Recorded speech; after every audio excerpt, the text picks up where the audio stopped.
여러분 안녕하십니까? 국제기후환경센터 뉴스룸입니다.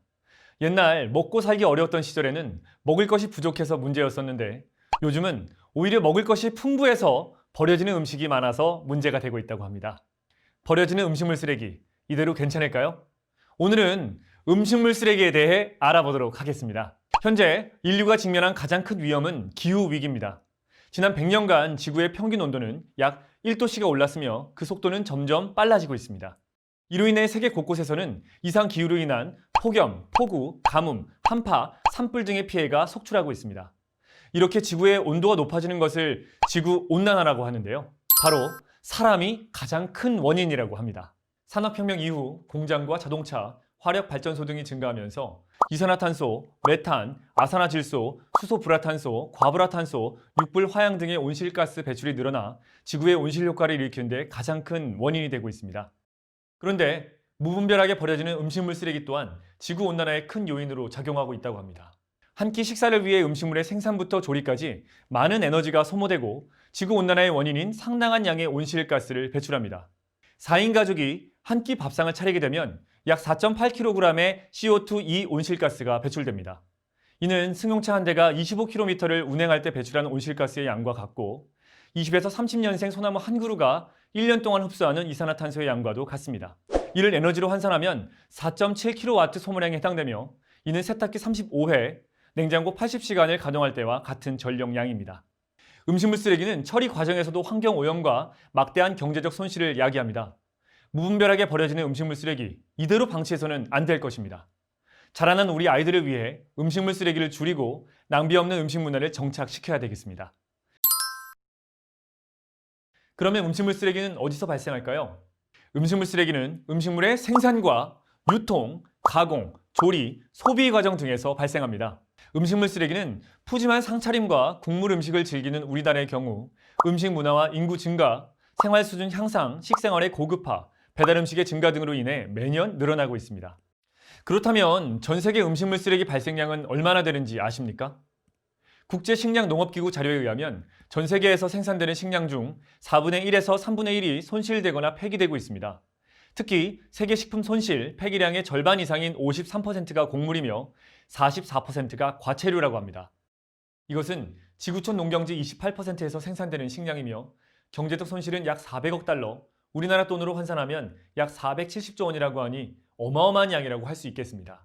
지구촌 78억 인구 중에서 10억 명이 굶주리고 있는 현실 속에서 반드시 개선되어야 할 문제입니다. 이번엔 우리나라의 음식물 쓰레기 현황에 대해 알아보도록 하겠습니다. 전체 음식물의 약 7분의 1이 버려지고 있으며 이로 인해 연간 약 20조 원이 낭비되고 있고 음식물 쓰레기 처리 비용으로는 약 8천억 원이 소요되고 있습니다. 또한 음식물 쓰레기는 80% 이상이 수분으로 구성되어 있고 나머지는 유기물질로서 쉽게 부패하여 악취 및 침출수가 발생하여 주변 생활환경 오염의 주범이 되기도 합니다.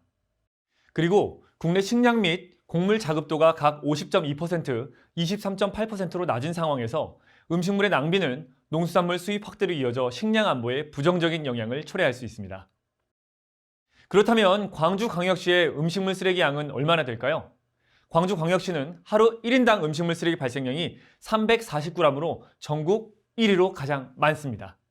2018년 기준 광주광역시에서 매일 버려지는 양은 508톤이며 처리할 수 있는 양은 450톤으로 58톤이 초과되어 버려지고 있습니다. 그래서 다 처리하지 못한 음식물 쓰레기는 타 지역인 화순과 민간업체로 보내 처리하고 있습니다. 이로 인해 지역 간 갈등이 빚어지기도 하고 처리업체 주변에 악취, 폐수 등의 환경 문제도 발생하고 있습니다. 음식물 쓰레기는 어디에서 가장 많이 발생하는 것일까요? 가정과 일반 식당에서 70%가 발생하고 대형 식당 16%, 단체 급식소에서 14% 정도가 발생합니다. 우리가 음식물 쓰레기를 줄이기 위해 실천만 잘한다면 충분히 줄일 수 있습니다. 분리 배출된 음식물 쓰레기는 수분과 염분을 제거한 후 선별, 파쇄, 가열 처리를 하고 필요한 영양분을 첨가해 가축의 사료로 쓰거나 톱밥, 가축 분뇨 등과 혼합 발효시켜 퇴비로 재활용할 수 있습니다. 또 음식물 쓰레기를 발효시켜 메탄가스를 생산해 연료를 재활용하는 방법도 있습니다. 광주광역시의 경우에는 100% 사료와 퇴비로 재활용하고 있습니다. 그러면 음식물 쓰레기를 재활용하기 위해서는 음식물 쓰레기는 80% 이상이 수분과 쉽게 부패되는 유기성 물질로 구성되어 있어 수분과 염분을 제거하기 위해 건조, 가열시설 설치 및 운영에 따른 비용이 증가합니다. 음식물 쓰레기는 계절별, 성상별로 영양소 함량이 일정치 않아 30%의 부재료를 혼합해 사려해야 하므로 자원과 비용이 많이 소요됩니다. 음식물 쓰레기에 동물의 뼈나 이쑤시개 등 이무질이 섞여 있을 경우엔 사료 퇴비의 품질이 떨어집니다. 이처럼 음식물 쓰레기에는 물기가 많아 재활용이 어렵고 재활용할 경우에 비용이 많이 들고 에너지도 많이 소모되기 때문에 발생 자체를 줄이는 것이 최선입니다. 그래서 음식물 쓰레기 최선의 해법은 발생 자체를 줄이는 것입니다. 또한 음식물 쓰레기를 재활용하려면 음식물 쓰레기인 것과 아닌 것을 잘 구분해 배출해야 됩니다. 음식물 쓰레기가 아닌 것은 철저히 가려내 일반 쓰레기와 함께 종량제 봉투에 버려야 합니다. 음식물 쓰레기를 재활용하여 동물의 먹이로 쓰는 사료를 만들기 때문에 다른 생활 쓰레기와 섞이지 않도록 철저히 분리 배출해야 합니다. 특히 소, 돼지, 닭뼈가 섞여 들어가지 않도록 반드시 분리해 일반 쓰레기에 넣고 이쑤시개나 냅킨 등도 넣지 말아야겠습니다. 광주광역시 음식물 쓰레기 분류 기준입니다. 지자체별로 음식물 쓰레기 처리 시설이 다르기 때문에 분류 기준도 다를 수 있습니다. 살고 있는 지역의 분류 기준을 정확히 알려면 각 시, 군, 구 홈페이지를 참고하시면 되겠습니다. 자, 첫 번째, 달걀 껍질은 음식물 쓰레기일까요? 아닐까요? 네, 달걀 껍질은 음식물 쓰레기가 아닙니다. 달걀 껍질은 석회 성분으로 되어 있어서 사료에 적합하지 않다고 합니다. 두 번째, 팥 뿌리는 음식물 쓰레기일까요? 아닐까요? 네, 팥 뿌리는 음식물 쓰레기가 아닙니다. 대파, 마늘, 쪽파, 양파 등의 껍질이나 뿌리에는 가축의 소화 능력을 떨어뜨리는 성분이 들어있어 사료에 적절치 않다고 합니다. 마지막으로 알맹이를 다 먹고 난 포도 줄기나 옥수수 되는 음식물 쓰레기일까요? 네, 맞습니다. 포도 줄기나 옥수수 되는 음식물 쓰레기가 아닙니다. 딱딱한 줄기는 일반 쓰레기로 버려야 합니다. 이렇듯 당연히 음식물 쓰레기라고 생각하는 것들이 음식물 쓰레기가 아닌 것들이 있으니 잘 살펴서 버려야 합니다. 광주광역시는 음식물 쓰레기 30% 줄이기 운동을 펼치고 있습니다. 만약 음식물 쓰레기를 30% 정도 줄일 수 있다면 연간 300억 원 이상의 절약을 할 수가 있습니다. 또한 음식물 쓰레기를 사료나 퇴비로 만드는 데 드는 비용을 절약할 수 있고 지구온난화의 주범인 온실가스를 약 22만 4천 톤 정도 줄일 수 있습니다. 이 양은 무등산 3개가 흡수하는 이산화탄소의 양과 같다고 하네요.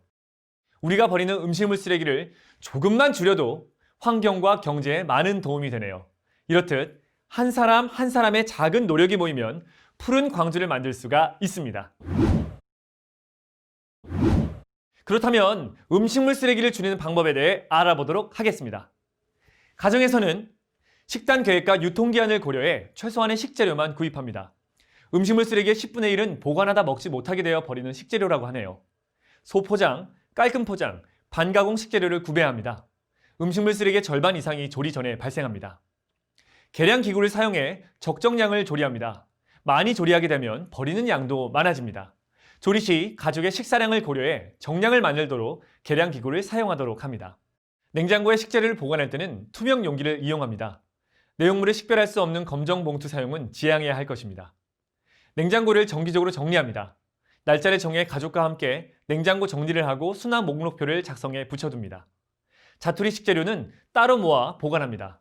쓰고 남은 재료를 한 곳에 모아두게 되면 다음에 편리하고 알뜰하게 사용할 수가 있습니다. 음식점에서는 손님 수와 잔반량을 분석해 계획적으로 식재료를 구매합니다.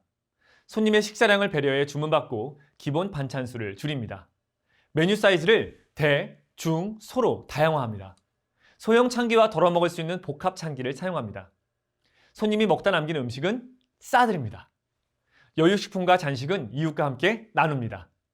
음식점 손님은 주문 전 메뉴판을 꼼꼼하게 살피고 자신의 식사량을 미리 말해줍니다. 먹지 않은 음식은 미리 반납합니다. 여럿이 함께 먹은 요리에는 개인 접시를 사용합니다. 추가 주문을 할 때는 남지 않을 만큼만 합니다. 먹지 않을 후식은 사양합니다. 그래도 남은 음식은 포장해서 가져갑니다. 음식물 쓰레기 줄이기는 기후위기를 이길 수 있는 저탄소의 길입니다. 또한 기아를 몰아내는 지속 발전 가능의 길이라고도 할 수 있습니다. 시민의 적극적인 참여가 필요합니다. 네, 국제기후환경센터 뉴스를 마치겠습니다. 고맙습니다.